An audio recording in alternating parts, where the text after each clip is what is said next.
Nine-year-old Maria Masako starts her day like any child, washing up, looking for her homework to take to school, except she's already like the rest of the adult women in Bangula camp.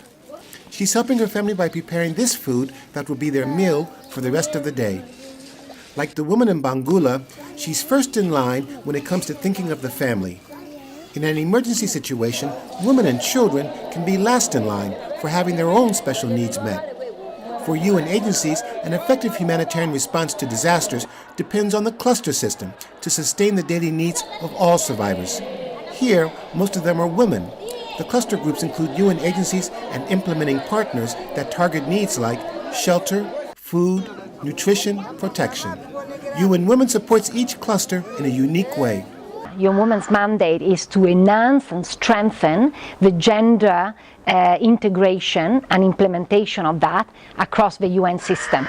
So we are here to support WFP, to support UNICEF, to better integrate those gender issues. The protection cluster is headed by UNICEF and is gender sensitive. It focuses on issues like care for lactating mothers or for pregnant women who have their own needs.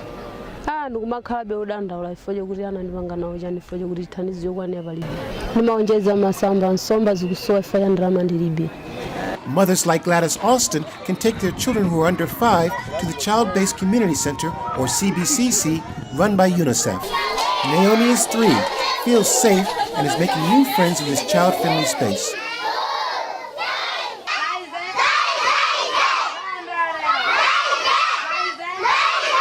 Maria fights for attention at school, run by UNICEF, in a class where there are 2 teachers for more than 300 students. Like others, she copes without school materials and struggles to learn her math the best way she can. Maria's mother, Evelyn, is also struggling by herself to keep her family of 6 children intact. UN Women is working together with other partners in the cluster system to ensure that the special needs of families like Evelyn's are met in a gender-sensitive way.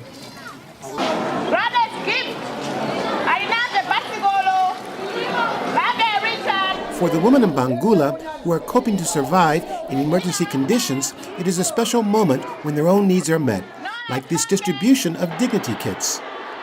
UN Women works with partners like Gold Malawi to provide these kits that include personal hygiene items.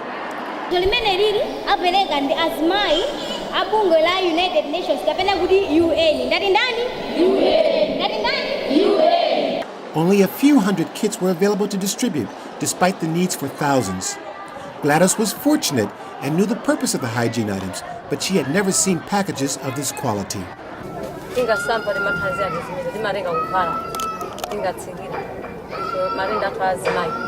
A basic need that most women don't have, especially in emergencies, that help give a woman dignity.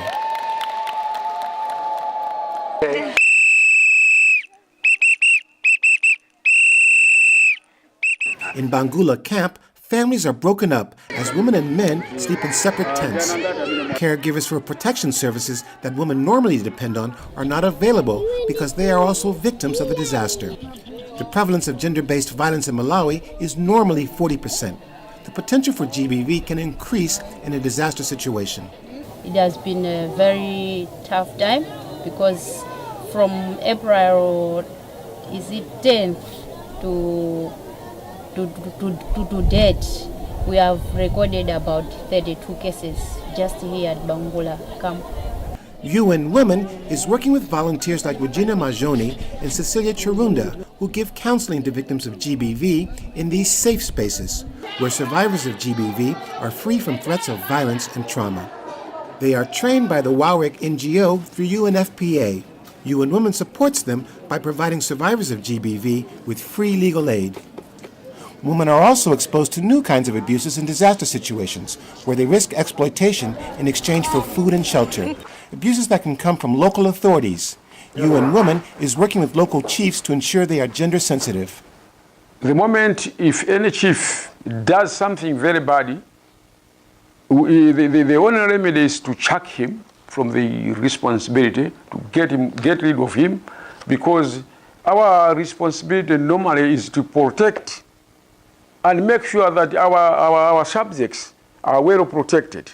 And then if we as chiefs do that things, it's not on, because we are giving in very bad examples. Women also have to overcome fears that reporting gender-based violence is not a priority in a humanitarian crisis, when there is more concern about food security and shelter.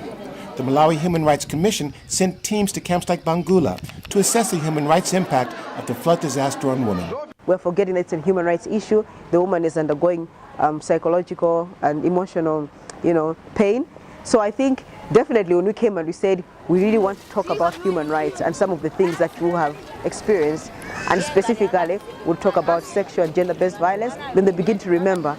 But because they did not have that kind of atmosphere to talk about it so freely, then they began to realize, I went through this, but I just did not have that platform. I would now like to report it or follow up on what happened to my case. So definitely, yes, there was an increase.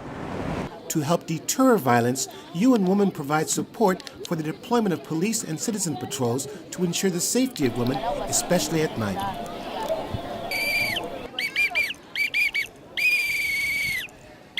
Whistles provided by Unwomen and UNICEF are distributed for women and girls to use when faced with a threat. Still, many women do not feel safe enough and are living with a daily fear.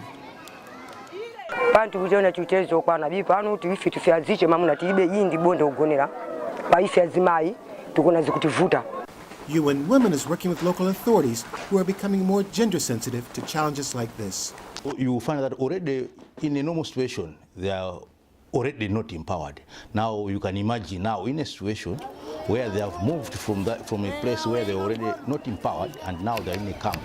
Whatever happens there is something else which you cannot comprehend. You will find that the women will be exposed to other issues.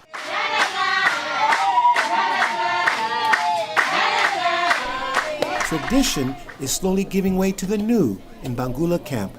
Sophia is illiterate and doesn't know how old she is, but thinks it's too late to learn and says it's the last thing she needs. It's why she's also last in line. She only knows she must provide for the family the best way she can.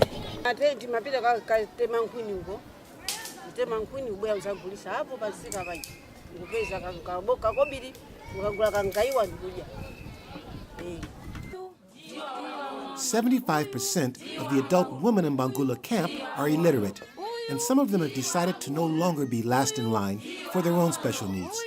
They are trying to change their life by going to school." Kupeza ndalama zoyambira business.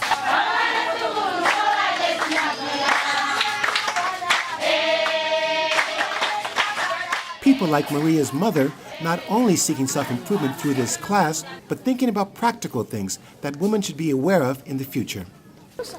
Inemunga muntu wamayi chimene ndidachona choti tidakatha kusintha pakampu pano ndi munga ngati chikhalidwe cha anthu amayi ena anzathu amayi sakukhala mozipirira, tinkafuna kuti ayesese kuti akhale mozipirira ngati munthu wamayi komanso nkhani ya maleredwe a munthu wamayi.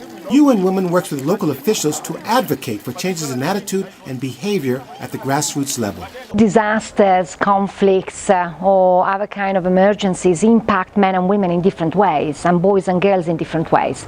Therefore, our response from the start has to take into account those differences.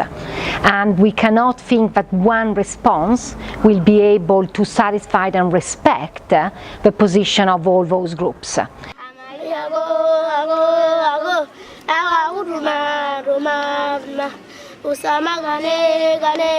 Maria, still a child, sings about obeying her mother.